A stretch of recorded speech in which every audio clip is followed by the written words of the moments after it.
So in today's video, we're going to be installing this Meross smart energy monitoring system for your house.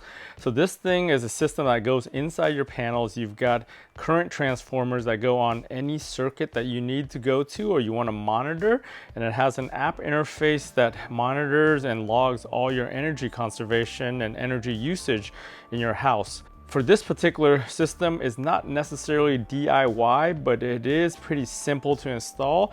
If you're familiar with electricity and electrical panels and stuff around your house, it's a pretty straightforward install. For most people, they're very intimidated by that, but it's a very easy system to install. So we're gonna go ahead and review this system and get it installed today, so stay tuned.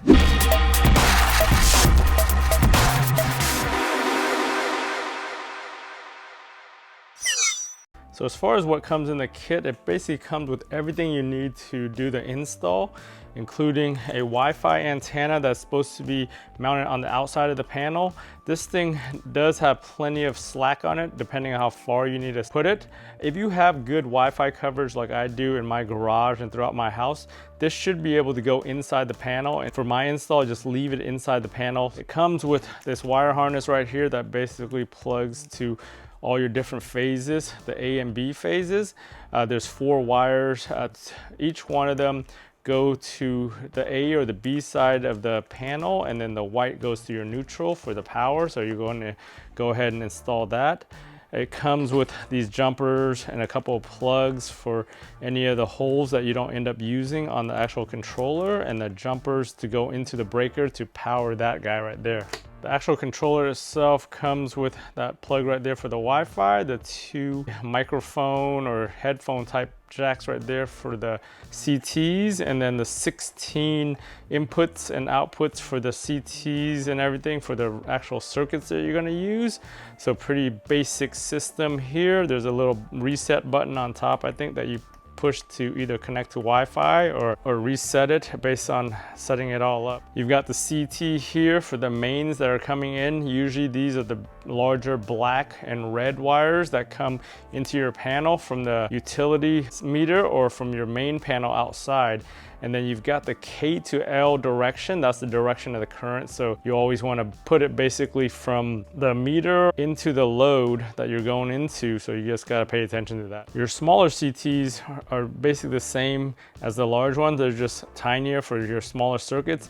Each one's labeled with a corresponding circuit number. So that way you can match it up to your circuit numbers right here on the actual controller. And then you also get these stickers to put on your wires so you identify which is what on there in case you ever take these things off and don't know which one to put back on. As far as instructions go, the booklet comes with pretty detailed instructions. It tells you basically all the different scenarios that you need to do, how to connect everything up. The one thing you do need to do is research your own actual board or panel and everything, and understand how your circuitry is done as far as the A and the B sides and which one corresponds to what. Right now, looking at this, I think this diagram right here is kind of the reverse of what my panel is. Again, you just got to pay attention to the way your panel is actually set up the factory. And if you were measuring like production from your solar panels or whatever, you would go the opposite direction, but we're measuring consumption, so we go that way. So to start off with, if you're uncomfortable with working hot, go ahead and shut off your main breaker out at your panel or at the disconnect by your meter. For my particular house, I have a main panel out by there. You can shut it off from there. And once you do that, you can go ahead, take apart the 6 screws that hold the front plate of your panel on. I'm going to use this ECX bit right here. What it is a flathead with a square, which is the same as these screws right here, and they fit right in without slipping and basically spins right off. So you go ahead, take the 6 off of here, and then the front cover comes right off.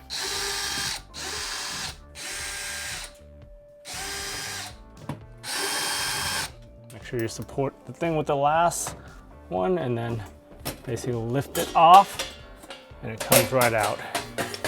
So once you get inside, you'll see basically everything in your panel. You can see the mains coming in. The white is neutral, the red and black are the hots, and then they basically go down straight down the bus and then into all your breakers right there, and then you got all this room down here to put the controller. And then off to the side, looks like I've got a bunch of cobwebs right now in here and spiders. I'll go ahead and vacuum all that stuff out before I start. But again, if you're not comfortable with working around electricity, you probably want to make sure you shut the power off outside. So as I mentioned earlier, I had already done some research and kind of figured out the way my panel is wired. So basically the hot side, which is the A side for now, A1, I'm gonna go ahead, it basically the top 1 and 2 are connected to that right there, and then basically on the red side 3 and 4 are connected right there, and so on and so forth downstairs. So that's important to know, because basically what they want to do is, if you're going to use the A side, you want to make sure you power the A and you put it only on the A circuits. Same with the B, so that way the reading is more accurate as far as the watts and then the voltage coming into it. So for mine, I've already planned out where I'm going to use each one of the different circuits, and I've labeled them over here so I know what to connect. One thing I did do, I did double tap this one for the outlet that I added down here is a 20 amp, and it goes to the other circuit which serves the GFCIs for all the restrooms. I double tapped it, and these square D breakers are allowed to be double tapped. That's why they have 2 connections on them if you open them up and look at them. So that's just a FYI there. If you ever need to double tap, you gotta make sure that your breaker can support the double tap. It'll show on the side of it.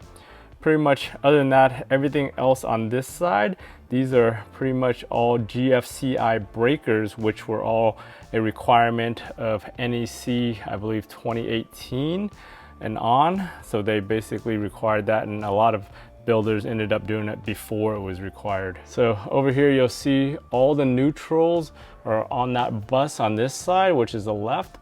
But if you didn't know, it's also this side right here, that's also the same bus. This particular electrician didn't need that side, so they didn't make any connections. But if you need to connect neutral, because we've used up all the slots over here already on this side, you can go ahead and connect that side, because they're both connected to the white in the center here. One of the things I noticed with the way my electrician had already wired up the dual breakers right here, the 240 volt, they actually put the black and the red flipped on the ones that do have black and red, because the way I see it on my diagram, the red should be on the bottom, but they use the red on top on all of these. So they're actually reverse of what the colors are coming in on the top here. So just pay attention to that on yours. Don't be alarmed or fooled by just colors. You want to make sure you match the circuit based on the way your panels are laid out. So before I start doing anything as far as the circuits go, I'm gonna go ahead and just remove the breaker right here. So basically, to remove the breaker, you just pull it straight out, and these are the breakers I'm gonna be using to power this guy. So this is gonna be an A and a B circuit that connects to the red and black up top. So you have to basically just have your gloves on and just, you know, pull it straight out right there. So basically, once you pull it out, it's actually disconnected from the power bus. All right, so after opening this up, I realized that the GFCI breaker here, this one, doesn't allow for double tap. Only the non ones right here have double tap. So what I'm gonna do, instead of using these 2 right here, I'm gonna go ahead and use the ones on this side, the opposite side of it, for the breaker. But yeah, to put the breaker back in, you basically just push it in and then just push it straight in and make the connection. Stick that back into there. I want to go ahead and pop this one here, which is currently my microwave circuit, and then my GFCI for the stove. So these are the 2 single ones right here. I'm going to go ahead and piggyback the power off for the A and B right here.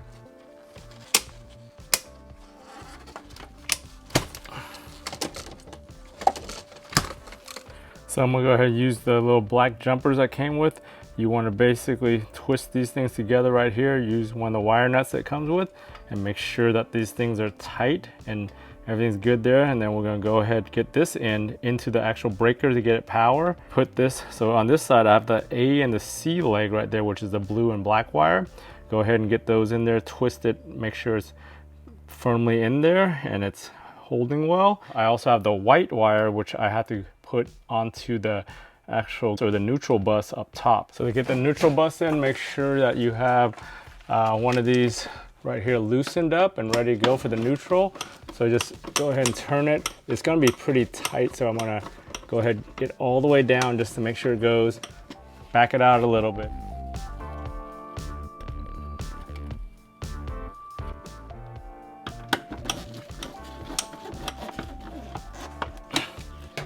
Loosen this right here to do the tap for this guy. Like I said earlier, these things are allowed to be double tapped. You'll see in there, there's 2 contact locations for 2 conductors.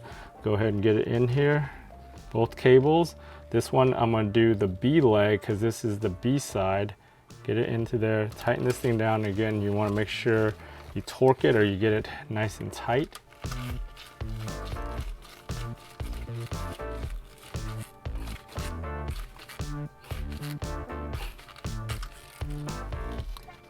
Yank on your cables and conductors, make sure nothing pulls out, and pretty much after that, get the second one before we push this thing back in.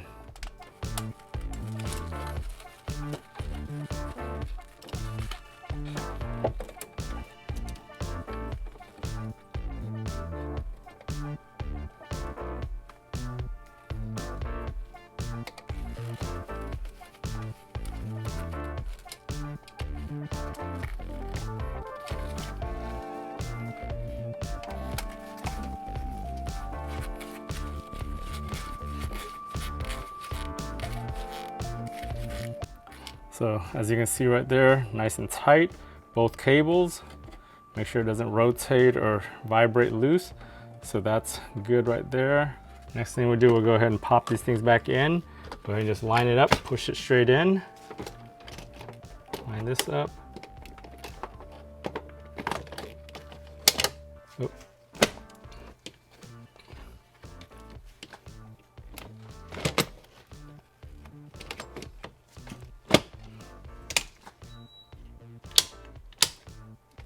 So next thing we're gonna do, go ahead and fish the cable down the side here, as far as for our CT monitor, all the way down there, and then put it off to the side. We'll do the other side.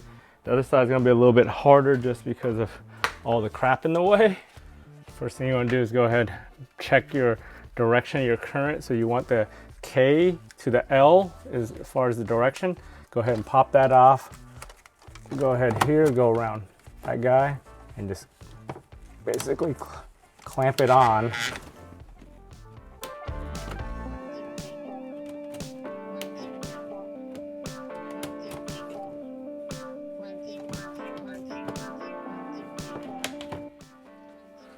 So just to make sure on the other side, we'll go ahead and plug it in first.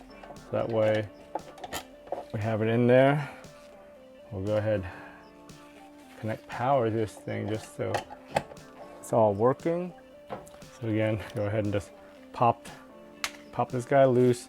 Make sure we know the direction we're going. So basically K to L right there, and then clamp it around.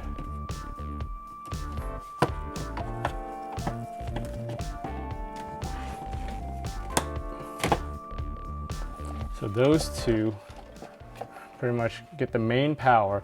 So what I'm gonna do before I move it forward, I'm gonna go ahead and connect to the app and see if I pick up the watts that are coming through here and everything. So we were able to connect everything up as far as the app and everything. You had to register to get into the app.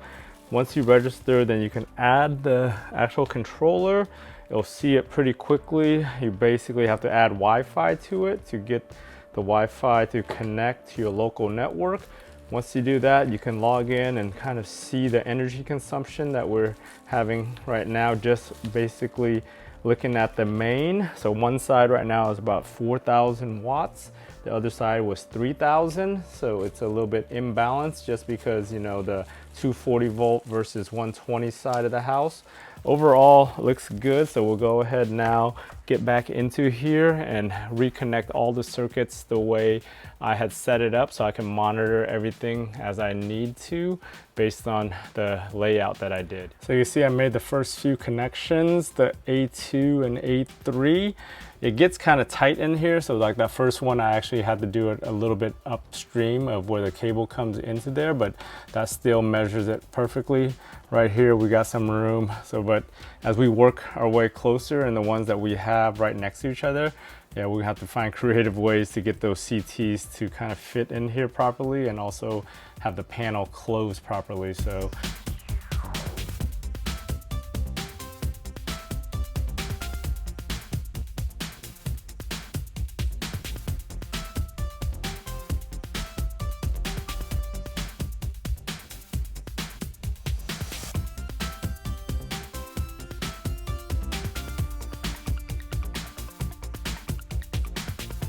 all right, I went ahead, finished up pretty much all the CTs, got everything in. We still have a spaghetti string of mess.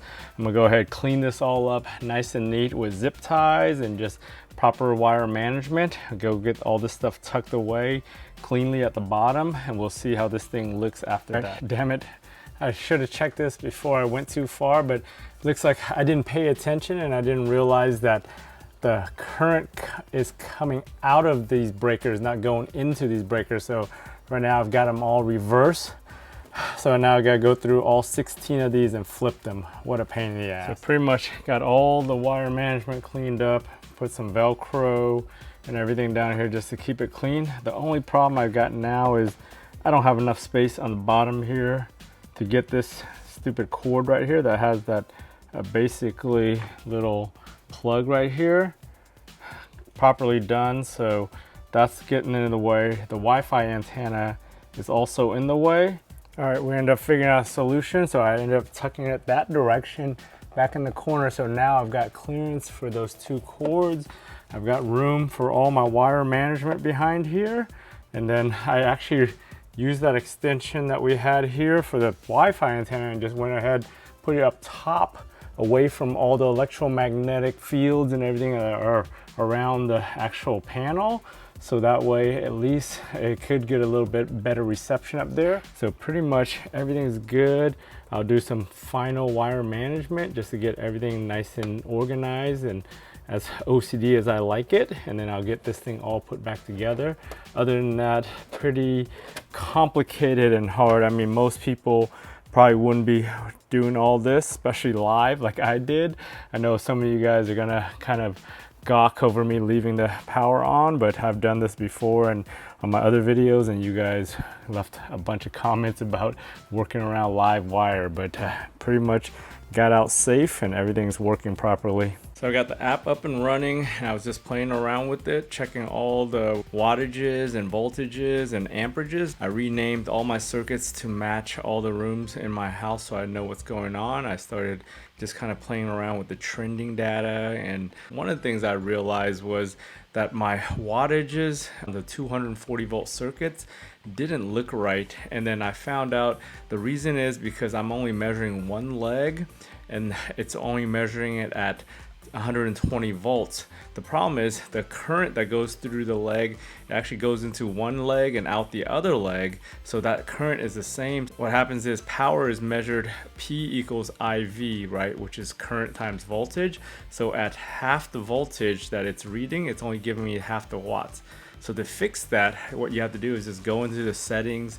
You could go in there and actually has a setting that lets you change the factor. So all my 240 volt circuits I had to change to 2, and then I realized one of my CTs for my dishwasher was actually on backwards still.